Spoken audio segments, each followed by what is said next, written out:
As people move beyond the age of 60, many find themselves asking questions they never had time to ask before. With careers winding down, children grown, and routines shifting, there is a quiet space that begins to open up in daily life. In that space, a new kind of question begins to surface. Who am I now? Throughout most of life, especially in the first half, identity is often built around roles: student, professional, parent, spouse, provider, caregiver. Life is busy, and much of our energy goes into surviving, achieving, supporting others, and keeping up with responsibilities. We create identities that help us navigate the world. We become what others expect us to be. We wear the masks that society, family, and culture hand to us, often without even realizing it. These masks are not false. They serve a purpose, but they are also incomplete.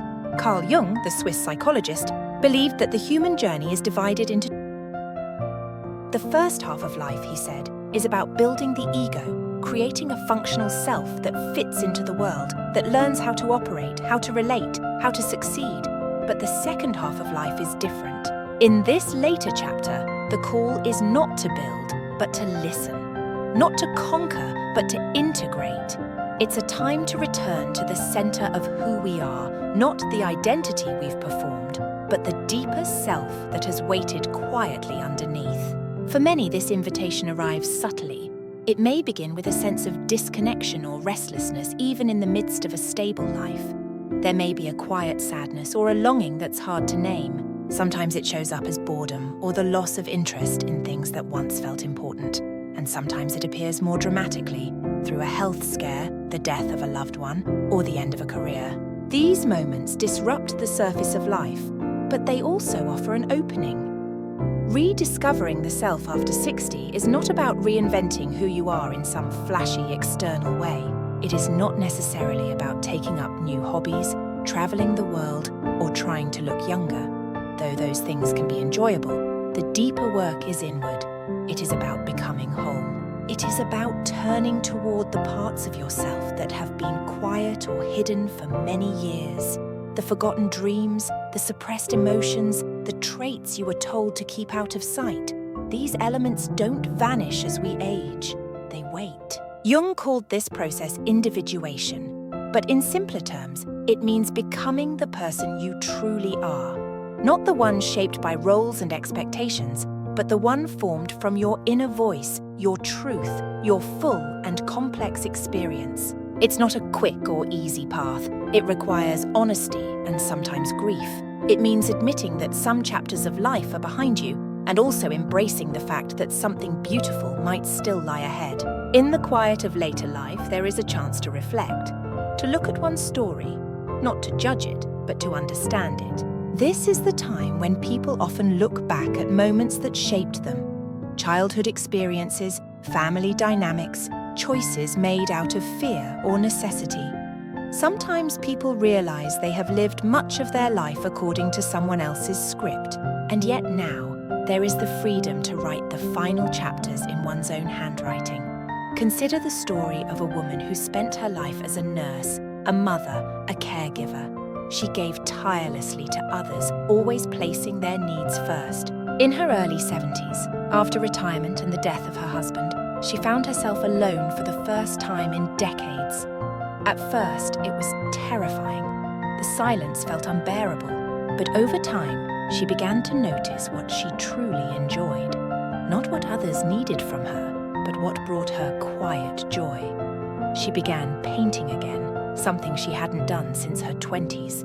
She started journaling in the mornings, walking in nature without a schedule.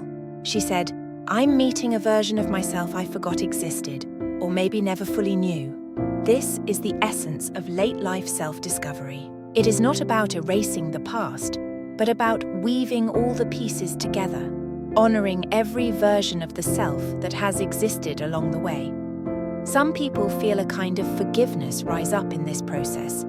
They stop fighting with themselves. They make peace with their imperfections, their limitations, their regrets. They stop needing to prove anything. There's also something beautiful about the freedom that comes with age. Many people over 60 speak of a surprising kind of liberation, no longer needing to please everyone, no longer pretending to be something they're not. They find joy in simplicity. They find meaning in listening, in being present in small rituals, tea in the afternoon, reading by the window, a quiet evening walk. These moments are no longer distractions from life. They become life itself. Jung emphasized that the soul longs for wholeness, not perfection. That's an important distinction. Perfection is an illusion, a mask we often chase in the first half of life. Wholeness, by contrast, is real. It includes the shadow, the parts of us we hide or reject. It includes the wounds, the doubts, the awkward moments. But it also includes the beauty, the strength, the joy, and the resilience we often underestimate in ourselves. Wholeness is embracing the full story. For someone over 60, this process may begin with a simple act of attention, taking time to sit in silence, remembering what once mattered deeply, listening to the body, which often carries messages the mind has ignored, paying attention to dreams, reconnecting with old passions, and perhaps most of all, allowing oneself to not have all the answers. In the culture of constant achievement and youthfulness, aging is often framed as decline, but Jung invites us to see it as deepening. This chapter of life is not a fading, it is a ripening. It is the season where the fruit matures, where the colours grow rich, where the soul becomes more visible. It is not about doing more, it is about becoming more true. Some people rediscover spirituality during this time, not in a dogmatic way, but through quiet moments of connection with nature, with a sense of something larger, with their own inner stillness. Others find healing in relationships, reaching out to old friends, speaking honestly with family, or simply choosing to show up more authentically. The outer world may slow down, but the inner world becomes more alive. There is also grief in this stage of life. The loss of loved ones, the decline of physical abilities, the recognition that time is finite. But within that grief, there is often clarity, a deeper sense of what really matters, a renewed appreciation for what is still possible, and a growing willingness to live in the present. Rediscovering the self after 60 is not a destination. It is an unfolding. It is not something to complete. It is something to experience. The questions may stay with us. Who am I now? What still calls to me? What do I want to leave behind? Not just in material things, but in presence, in wisdom, in love. There is no single answer to these questions, and that's the point. The journey is personal, but it is also universal. Many who walk this path find that they are not alone. Others too are peeling back the layers, listening inward, learning to live more fully. And perhaps, in the end, this is the quiet gift of aging. Not the fading of life, but the soft discovery of who has been there all along, waiting patiently beneath the noise. The self, not the role, not the mask, but the soul. Still curious, still growing, still becoming whole.